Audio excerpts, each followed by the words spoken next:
Welcome to my YouTube channel. My name is Sister Dr. Juliet Macharia. I am a gynecologist, and today we wish to review or want to learn more about what we call uterine fibroids, because it has become a nightmare to many women. What are fibroids? What are the risk factors? And actually, what really causes fibroids? So join us, and please don't forget to subscribe and learn more from my YouTube channel. Welcome. Welcome you all. Today we are going to talk about fibroids.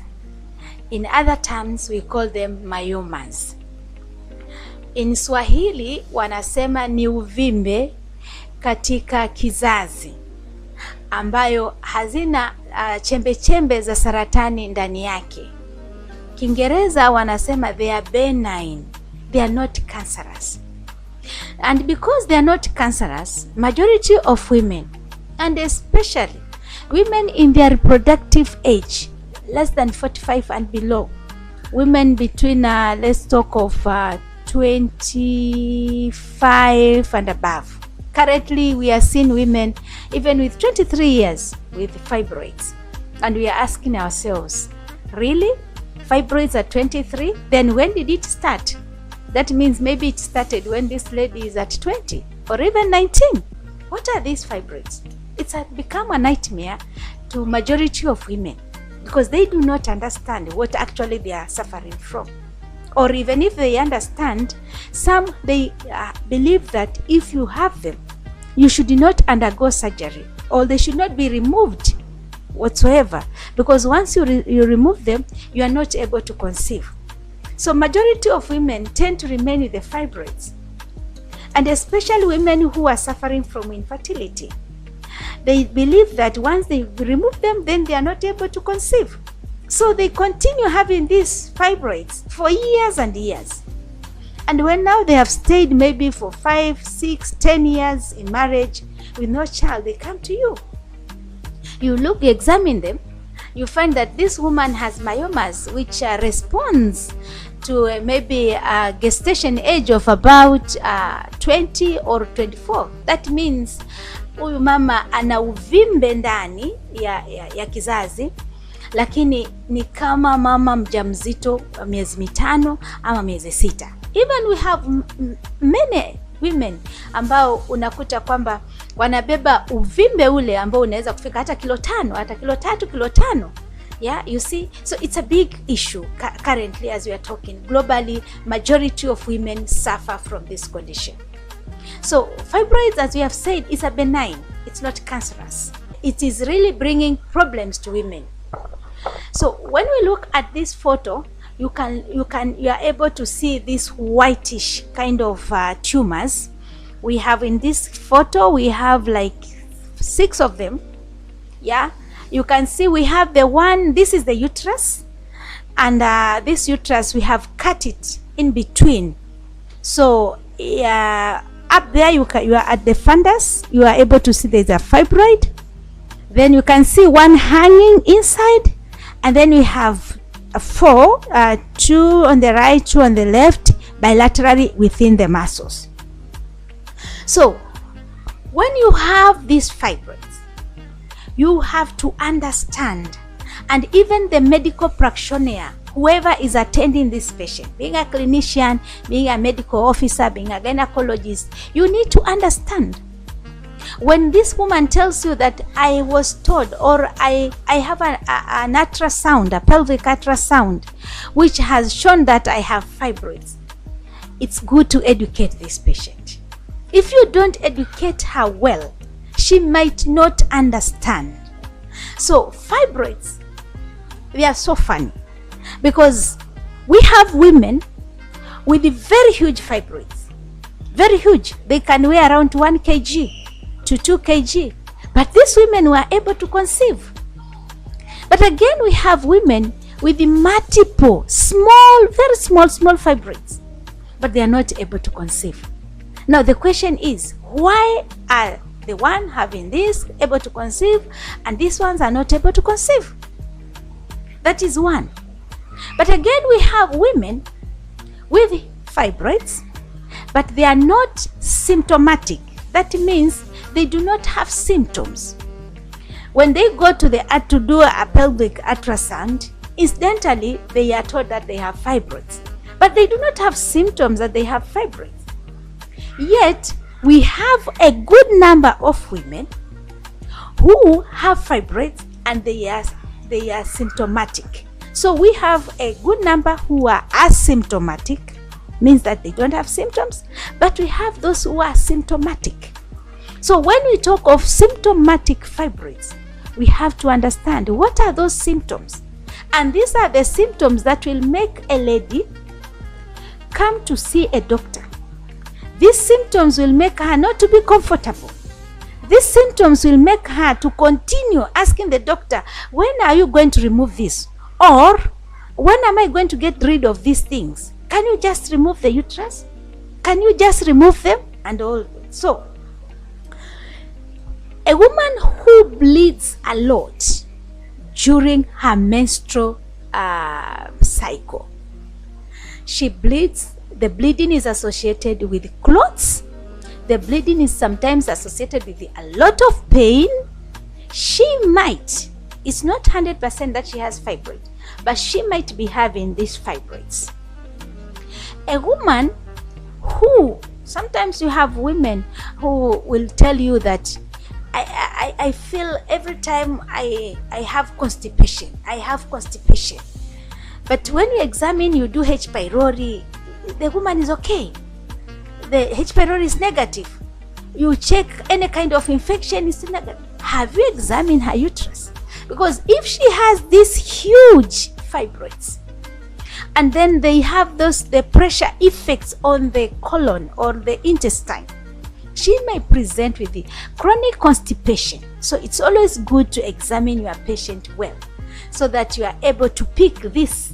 Maybe she doesn't know if she has fibroids, but the moment she understands that you have a huge fibroid, as the one I'm going to show you, then this woman is able to know the cause of this chronic, and you are able to help her as a clinician. So fibroids have become a big issue, and especially to those women who bleed more, and those women who wishes to conceive and they are not able to conceive. So let's have a look on these fibroids in the uterus. When you look at this image which I've shown here, all this, you can see those with brown colors. Yeah, we have number 0, number 1, number 2. Then we have number 5 up here, number 6, number 7. And then now you can see the one in green kind of, number 3 and 4. So the fibroids will they will either become symptomatic or asymptomatic, or they may be the cause of infertility depending on where they are located. So we have what we call the FIGO classification. The one you can see here. They tried to classify this because where the fibroid lies matters a lot. Let us have a look on the brownish. You can see we have number 0. So this, the red kind of thing, this one, this is the uterus. Yeah, this is the uterus. This is where we have our cervix. And then this is the outer layer of the uterus. Then this is the inner layer of the uterus. We call it the endometrium. And then in between here, we have the muscles. So the whole of this is the uterus and the cervix. So when you look at number 0, look at it. It has got, it is kind of, we call it, it is pendiculated. It has a pedicle here, and you can see, yeah, it's hanging within this part of the uterus. This is the inner part, the cavity. Yeah, this is the endometrium and this is the uterine cavity. So it's hanging there. And then look at number 1. Part of it, a big part of it is inside the cavity, and small part of it is inside the muscles. Then we look at number 2. Number 2, small part of this fibroid is inside the cavity, and the bigger part of it is inside the muscles. So this brownish, we call them submucosal. So if the pelvic ultrasound will tell you have submucosal fibroids, it means they lie within this. They are in between the endometrium and the part of the uterine muscles. So when we classify them, it's either figure number 0 or 1 or 2. There is a reason why these fibroids have been classified this way. So this fibroid, when you look at it, the pedicle is attaching itself attaches itself at the endometrium layer. Part of number 1, a big part of it, more than 50% of it is inside, and then number 2, less than 50% is inside the cavity.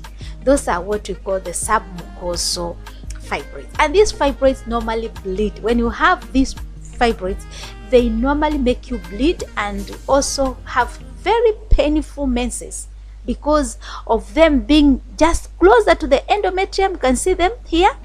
And when the uterus is contracted, remember what we normally shed every month is the inner layer of the endometrium.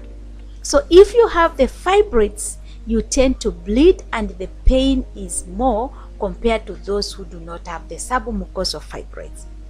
Again, any woman who wishes to conceive and she has these submucosal fibroids, there will be a very big problem when she's trying to conceive. The fertilization may take place very okay. She has the embryo has been formed, but now when it comes to implantation, when the embryo wants to implant itself, unfortunately it implants itself near this fibroid. Then there are several chemical changes that will make that implantation not to occur the way it should be.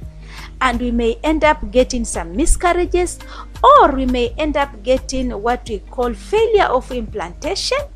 Yeah, and sometimes these women may suffer infertility, not because they are infertile as such, but because they have submucosal fibroids. So once we get them removed, yeah, and if you are managed or whatever, because it's not only surgery that normally treats fibroid, when you get rid of all this and then the endometrium is a bit freer, then at least we may have a good percentage of you conceiving. Then we go to this greenish one. You can see the green, they are normally 2. We have number 3 and number 4.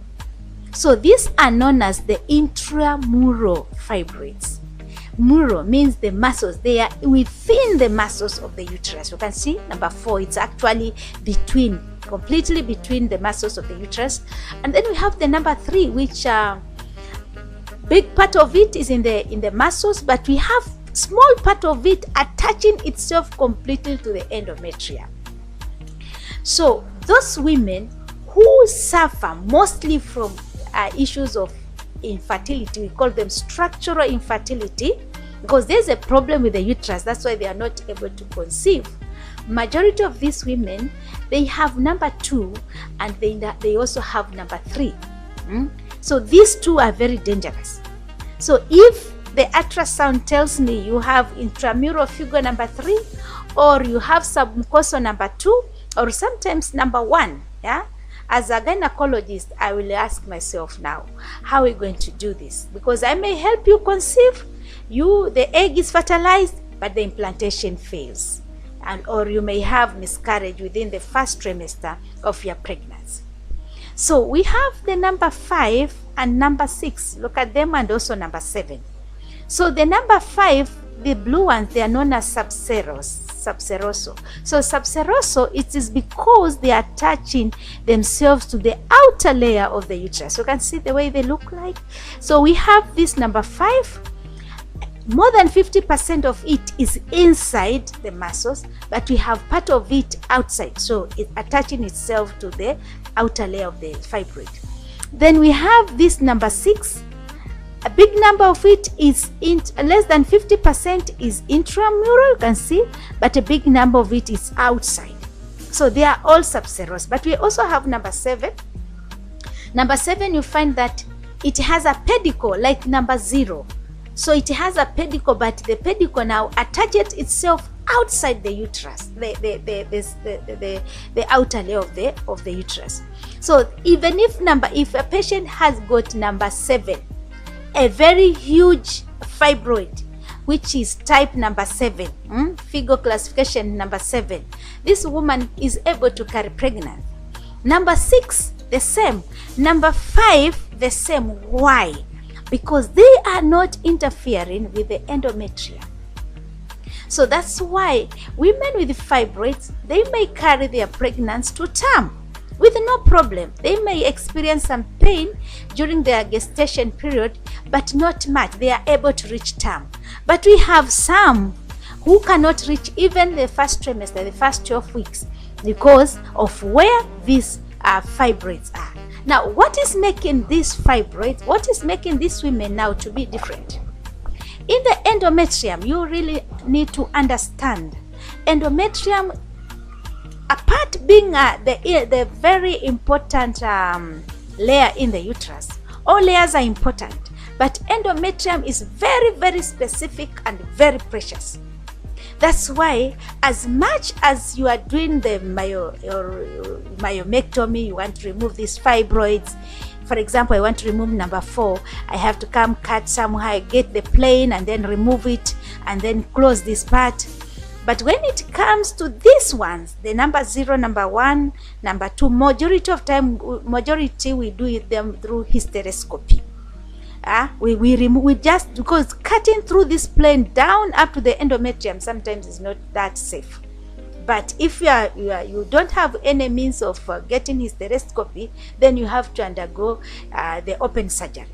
So the open surgery sometimes may interfere with the endometrium. You can see. So endometrium is a very important layer that should not be interfered with at all whatsoever, because the moment it has some scars in it, then it becomes a problem. The moment the endometrium opens up to the layers of to the muscles of the uterus, the myometrium, the endometrium is able to communicate with the myometrium. Again, that becomes a problem. So as much as surgeries is indicated, but you should know, even if I'm doing a myomectomy, how am I doing? What am I doing to this patient? Because you have to be very, very smart when you're removing these fibroids. So this now tells us why women are able to conceive with fibroids or without fibroids. Some conceive and they are able to conceive till they are able to carry pregnancy till term, but some do not. Then we have this we call it a hybrid. So you may get a fibroid which is too big. It's taking all number 2 to number 5. Look at how big it is. So this is both submucosal, subserous, and also intramural. So it has got all classification in it. So it's only one fibroid, but it has all this. So this again is not a good one, but we can remove it. So what are these risk factors? As I said earlier, we have a good number of women in their 20s. A few weeks ago, I had a 23-year-old woman, lady, with a very huge fibroid, about 7 to 8 centimeters. And I was asking myself, when did it start to grow? When did this young girl, very beautiful, started having this very huge myoma? So that was my big question. So as much as we are talking, but we have to understand the risk factors. Why are women suffering from these myomas? Some risk factors are, 1, it can be a genetic factor. We find that fibroids can also run in the families. So this is one, it can be genetically. Again, we have the age factor, and allow me to talk more about this age. It is good for a woman to plan when she's going to get married, to plan when she's going to get a baby, and it's not bad. It's a good idea, an excellent one. But when are you planning? Because age has become a very big factor. I've seen women and in their 30s, 32, 33, 35, 38, trying to conceive, They have primary infertility. They are trying to conceive, but they are not able to conceive. And one of the factors of them not able to conceive, it is because they have this monster, we call it the fibroids. So you find that when you do an examination, you find she has a bulky uterus, because uterus should not be bulky. But the moment you have this, fibroids, the tumors, the uterine tumors, it increases in size and it becomes bulky. So this poor woman is trying to conceive, but she's not able to conceive. But the reason behind, she will tell you, I did not have them when I was in my early 30s. But now I'm at 38. I've been told that I have multiple fibroids. Remember, fibroids do not grow within a week or even a month. It can take years. So you have to be very careful. So another risk factor is the race. In African, yes, the race, the people from Africa or America, Africa, and those who have, they come from, we call them African American, yeah? So they also have that, and the majority of people from India and all that. So young girls who have attained their menarche as early as below 12 years, that is maybe 10, 11. Nowadays we have young girls even at 11 who have started getting their menarche, and majority of these girls, they are obese. This young girl, maybe she's in a grade 3, 4, at 10, 11, grade 3, 4, and she's bleeding a lot. She has started her menarche very early because there are factors that are making her to bleed. It is not because the brain, the ovary, and the uterus have matured. They have not yet matured. But it is because this young girl is obese. And because she's obese, she's releasing a lot of insulin without her knowing, and you as the parental guardian knowing what is happening in her body. So the insulin levels will not only increase in the blood, because that's what we know. Inside the uterus, we have the insulin receptors, and especially in the endometrium, this inner layer of the uterus, the one you can see here. So the inner layer of the uterus have got what we call insulin receptors. So this young girl at 11 years will start to bleed, not because the hypothalamus pituitary ovarian axis is mature to release the estrogen levels, but because the insulin receptors has been stimulated because of the obesity that young girl has. So we better manage our young girls well. Otherwise, early menarche is also a sign or a risk factor of myoma. So when did she last get her menarche? And did she get her menarche? At what age? Is she obese? And if she's obese, what are you planning for this young girl? So this is, and I think because majority of our girls are becoming obese, is one of the very common factor, risk factor of myoma. Then the nulliparity, not able to conceive, not able to conceive, can also make you have a risk factor of these myomas, because once a woman conceives, the progesterone hormone and the estrogen hormones, you find that they are controlled in a way, yeah? This woman is not ovulating for 9 good months, or even 10, or even 11. But an early parity woman continues to ovulate. The release of estrogen hormone, the release of progesterone hormone, which later we are going to discuss about the pathogenesis of myomas. So I've already talked about obesity, which can lead to hypertension, and sometimes those women who smoke. It's not very common to Africa, but we have women who smoke, we have women who take a lot of caffeine, a lot of alcohol, and all this can lead to myomas. And then we have vitamin D. Vitamin D is a very crucial vitamin to any woman, especially those in reproductive age. So if we have low vitamin D, then we are going to have a lot of progesterone in the body.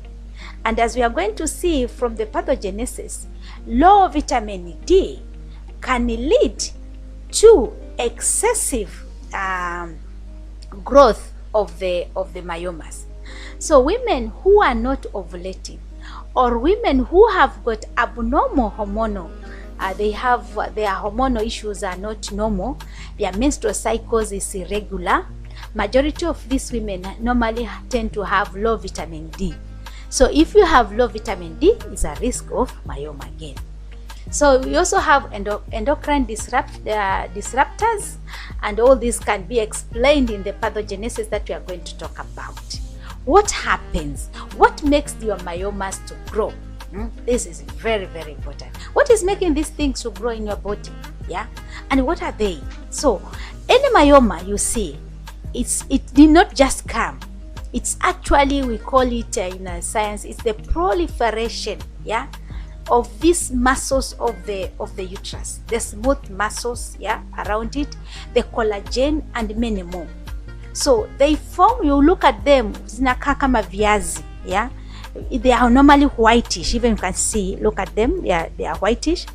But the main monster of their presence, or why do they occur, is because of the estradiol and the progesterone hormone. So this is very, very important. The estradiol and progesterone hormone makes these things to grow very fast. Another thing that makes them to grow is what we have spoken of, obesity. So when you are obese, the body releases what you call the growth factors. They also releases cytokines and the other agents that make these things grow. Another thing is low vitamin D. If you have a low vitamin D, it normally makes it possible for the increase of this progesterone, these sizes of the fibroid.